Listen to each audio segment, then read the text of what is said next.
Hey guys, here I'm back with ബീഫിൻ്റെ സ്വന്തം തേങ്ങാച്ചോറ്. മന്തിൻ്റെയും ബിരിയാണിയുടെയും ഇറച്ചിച്ചോറിൻ്റെയൊക്കെ ഇടയ്ക്ക് നിങ്ങൾ മറക്കാതിരിക്കാൻ ഇതാ നിങ്ങൾക്കായിട്ടൊരു തേങ്ങാച്ചോറ് കുഞ്ഞു റെസിപ്പി. അതിനായിട്ടൊരു പാത്രത്തിൽ ഓയിൽ ചൂടാക്കിയിട്ട് സ്പൈസസും ഇഞ്ചി വെളുത്തുള്ളി ചതച്ചതും കൂടി വഴറ്റിയെടുക്കാം. ഇതിലേക്ക് നമുക്കൊരു ഉള്ളി കട്ട് ചെയ്തിട്ട് ആഡ് ചെയ്ത് കൊടുക്കാം. അത് നന്നായിട്ട് വഴറ്റി കൊടുക്കാം. അതിലേക്ക് നമുക്ക് 3 പച്ചമുളകും കൂടി കട്ട് ചെയ്തിട്ട് ആഡ് ചെയ്ത് കൊടുക്കാം. കുറച്ച് ഉപ്പും കൂടി ഇട്ട് കഴിഞ്ഞാൽ നന്നായി കുക്കായിട്ട് വരും. അതിനുശേഷം കുറച്ച് തക്കാളി കൂടെ ആഡ് ചെയ്തിട്ട് നന്നായി വഴറ്റിയെടുക്കാം.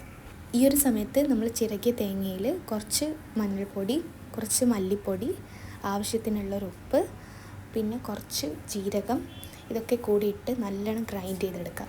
ഗ്രൈൻഡ് ചെയ്ത തേങ്ങ അരച്ചത് നമുക്ക് ഈ ഒരു മിക്സ്ചറിലേക്ക് ആഡ് ചെയ്ത് കൊടുക്കാം. ഇതിനായിട്ട് 1 കപ്പ് നോർമൽ റൈസായിരുന്നു എടുത്തിട്ടുണ്ടായിരുന്നത്. അപ്പോൾ 1 കപ്പ് തേങ്ങ അരച്ചതും 1 കപ്പ് വെള്ളവും മതി. ഇനി ആവശ്യമെങ്കിൽ മാത്രം കുറച്ച് ചൂടുവെള്ളം ആഡ് ചെയ്ത് കൊടുക്കാം. ഇനി അതിലേക്കുള്ള ഉപ്പ് ആഡ് ചെയ്ത് തിളച്ച് വരുന്ന സമയത്ത് നമുക്ക് അരി ഇട്ട് കൊടുക്കുന്നതാണ്. എന്നിട്ട് നന്നായിട്ട് ഒന്ന് മിക്സ് ചെയ്ത് കൊടുക്കാം. ഇനി കുറച്ച് നേരം ക്ലോസ് ചെയ്തിട്ട് നമുക്ക് വേവിച്ചെടുക്കാം. ഇപ്പോൾ ഏകദേശം നമ്മുടെ ചോറ് സെറ്റായി വന്നിട്ടുണ്ട്.